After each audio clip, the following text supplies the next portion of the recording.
Hey guys, welcome back to my channel. I'm Eric and I like to read, and today I'm going to be doing my February wrap up. So, February went decently well. I managed to finish my entire TBR and get a head start on my March TBR, so that was pretty cool because we're only like 4 days into March at the time of me filming this, and I've already completed a book and a graphic novel for March so far, so I'm feeling pretty good about myself. But yeah, today I'm just going to go over the books that I read in February and what I thought about them. Now, the funny thing is, I don't actually have many of these books left because, well, okay, to be fair, a lot of them are ebooks, but the physical copies that I did have of these books, I actually went to the used bookstore this weekend and did like a little book unhaul where I brought some books to the store to get some store credit so that I could buy a bunch of books for my mom, which are actually right in front of me. I'll just show you. There's a pile here of books that I got from my mom. She's very into Linda Castillo. Is that how you say it? Castillo right now. She's like an Amish like murder mystery writer. So that's the genre my mom likes, and so I got her a bunch of books. But anyways, that being said, I'll show all the books here because I no longer physically have them. All right, so the first one that I read was Shipped, and this was my NetGalley read. So this is a contemporary not rom-com, just contemporary romance about two teens who are in high school. They're both going for valedictorian. So they're like rivals trying to get this scholarship because apparently if you're valedictorian, you get a scholarship with it. I never knew that. That's pretty cool. And so they're competing for this. Now, the two of them are also very big fans of this like nerdy TV show. I can't remember the name of it right now, but it's like a sci-fi nerdy TV show. But they don't know that they're fans of it. And so there's this big Comic-Con coming up, and they're both a part of this kind of like a Reddit style like forum, and they chat back and forth and meet each other through this forum and start chatting back and forth and realize that they're both in the same like vicinity, and so they're gonna meet up at this like Comic-Con and meet each other and do the con together. And so it's like the story of them being rivals, but at the same time like getting closer and closer as they talk to each other through this like online forum before Comic-Con happens. And yeah, it was a really fun like read because I really am a big fan of Comic Cons and that kind of thing. So it was really speaking to like my nerdy heart. And yeah, I had a lot of fun with it. I feel like the miscommunication trope was definitely thrown into this one, which is like my least favorite trope, but it wasn't too like overbearing or like very obviously bad in this one where it was just like it was okay. It was a small part of it. But yeah, I did enjoy it. I thought the characters were relatable and fun, and yeah, it was a good time. I would definitely read more by this author, and I would read more like Comic Con trope romance contemporaries. So far, this is only the second one I've read. I read this one, and then I also read what's it called? It's the one. I realized I was trying to like figure out what this book was. It's literally right behind me. It's Geekerella. So this one was also like a Comic Con style book, and I just like seem to like this genre. So yeah, I would definitely read more of these style of books. The next book I read was When Among Crows by Veronica Roth, and this was a new book coming out. So it's actually coming out in May, but I got an advanced reader copy of this novella. It was only around like 170 pages, and so I was a little hesitant going into it because the last Veronica Roth book I just read at the end of like 2023, I didn't really like that much. I think it was called Arch Conspirator. It was like a low 3 star for me. It just wasn't speaking to me. But this one was different, and I'm really glad. I actually really enjoyed this one. I would probably give this one a 4 out of 5 stars. Oh, I never said what I would give Shipped. I think I gave Shipped a 4 out of 5 stars as well. Okay, so When Among Crows, this one's like more like a fantasy style, but it's like an urban fantasy, and it has like Polish folklore, but it's like creature folklore. And we dive into like vampires and I don't know what they're called. They're like shapeshifters, I think. There's a word for it though that they use in the book, and I'm my mind is blanking right now. But yeah, so the main character, they like there's also this thing called the Holy Order. I'm totally butchering this, but sorry, you guys. There's also this thing called the Holy Order, and these people kind of like hunt down these creatures, and then these creatures, there's like a bunch of different like houses of different style of creature that live in amongst this world with us, and so this one particular one has a curse on them that it like slowly drives them crazy until they just like perish from it, and they're trying to get away from like this curse and be healthy again. And the only way to do that is they need to get like this special flower, but it has to be activated somehow. It's very confusing, but like very interesting and intriguing when you're actually like reading it. And so this knight from a holy order, he actually retrieves this flower and goes to like connect with this person to help them out, but also there's like ulterior motives and they want to get something for themselves too. And like there's witchcraft in here because they go and attempt to see like the Baba Yaga, which is like one of the like most intense witches apparently. And yeah, I feel like I'm butchering this, but there's so much involved with it. Oh, and the Holy Order knights, when they use their weapons, it's like part of their spine, so they have to like pull it out, and they like feel it like coming apart from like their spinal column as they like pull this sword out. So it's like really painful to use these swords. But yeah, super intense. I was really interested in like the folklore and like the different creature styles, especially the ones that like feed on emotions. I thought those were really cool, and there was definitely some like male romance undertones in this book that I was also enjoying, so that was a lot of fun. But yeah, I would definitely read like a full-length novel of this world, because I felt like the novella wasn't enough, like I wanted more.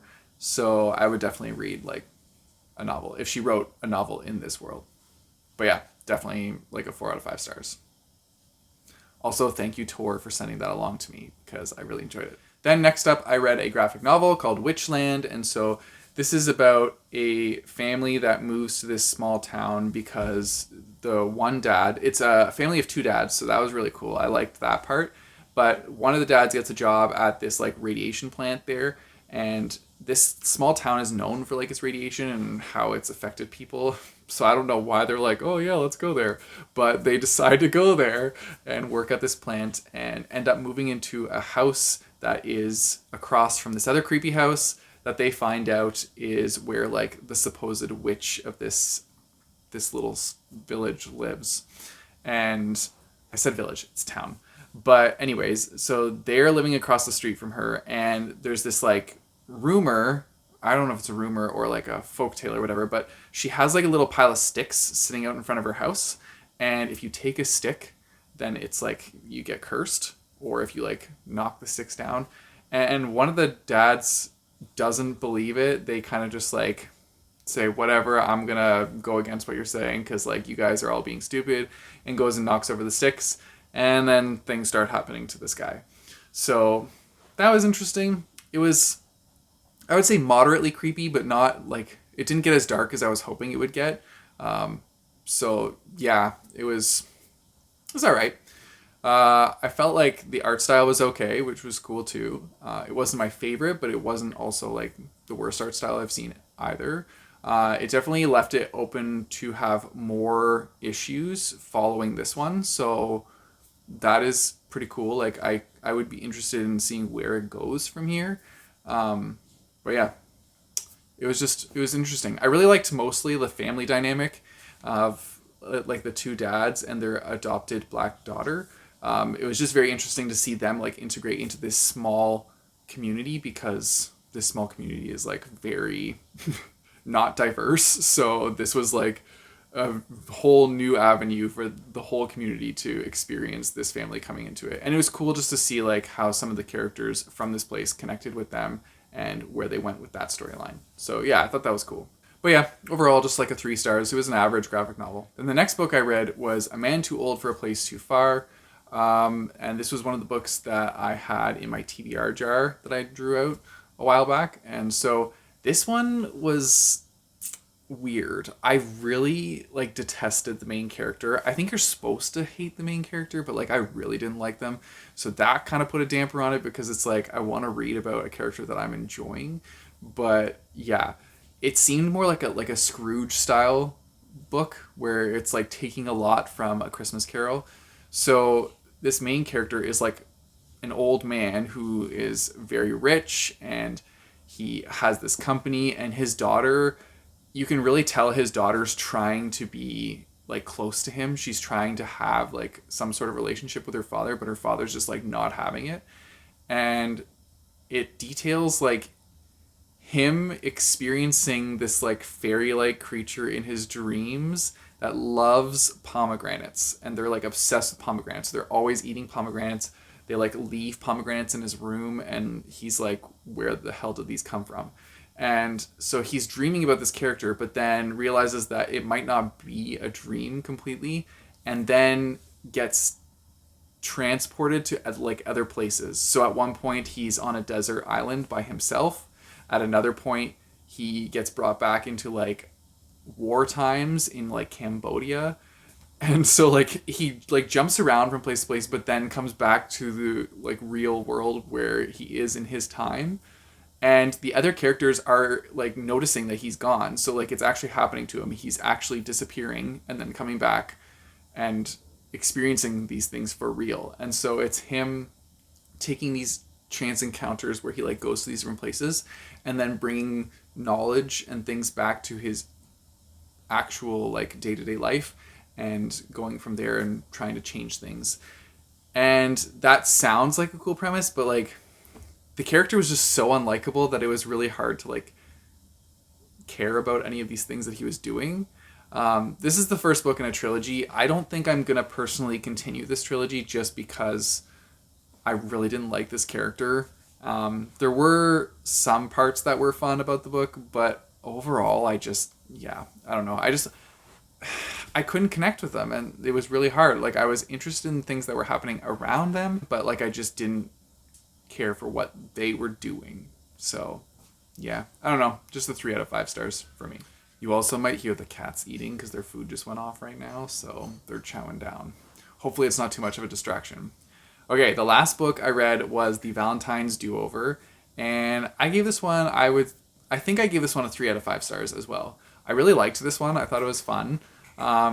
Maybe it was a 3.5. I feel like it was a 3.5. I liked this one. It was fun. It was about two like radio hosts that they have like a talk show together, and they talk about their personal experiences with Valentine's Day and different things that have happened in their lives regarding love. And so from there it sparks like this online discussion. It gets really popular. A lot of people really want to like pipe in and hear more about this subject, and so they decide to host like a singles only like ball, I guess. And so when people call in and stuff, they're going to give away like 400 tickets to different people, and then they're all going to come to this ball, kind of like a prom, but everybody's single and they're all like going to mingle. And so the two of them like work together to concoct this thing, but at the same time like they start falling for each other, and the whole point of the ball is you're supposed to be single, so it's like they're trying not to get entangled with each other while putting on this like show for the public that they are just co-hosts and that's it. And yeah, that's kind of like the premise of it. I thought it was fun. It was a good time. There was a lot of like interesting backstory between the two characters. So the one character, she's dealing with her mother being in an institution, and so she's regularly going to visit her mother and having some hard, difficult conversations with her mother. And so there's that. And then the other side is the one radio host. He has a sister who has Down syndrome, but she's like very talented and very like loving and kind. And it was just so cute to see his relationship with his sister, because his and his sister's, their parents passed away, and so he became the sole caretaker for her. And so it was a really like adorable relationship, and just to see how they bonded was beautiful. I really liked that. So that was like a really big highlight of the book for me. But yeah, I overall would give it like a 3.5. It was a fun like romance read with a bunch of like extra stuff added in. So like I really liked that. And yeah, those are all the books that I read in February. I think it was a decent reading month. Like most of the books were 3-4 stars. So like that's a pretty decent reading month. And yeah, I had a lot of fun with it. Let me know in the comments down below what your favorite book of February was. And if you're excited for any new books coming out in March, then yeah, let me know. If you guys want to support me, I have a Patreon and a Ko-fi page, which I'll put in the description down below, as well as a link to buy my bookmarks. You guys know the drill. Don't forget to like and subscribe. Hit that bell notification button so you get notified when I post new videos. I post my videos on Tuesdays and Thursdays. And until next time, keep on reading.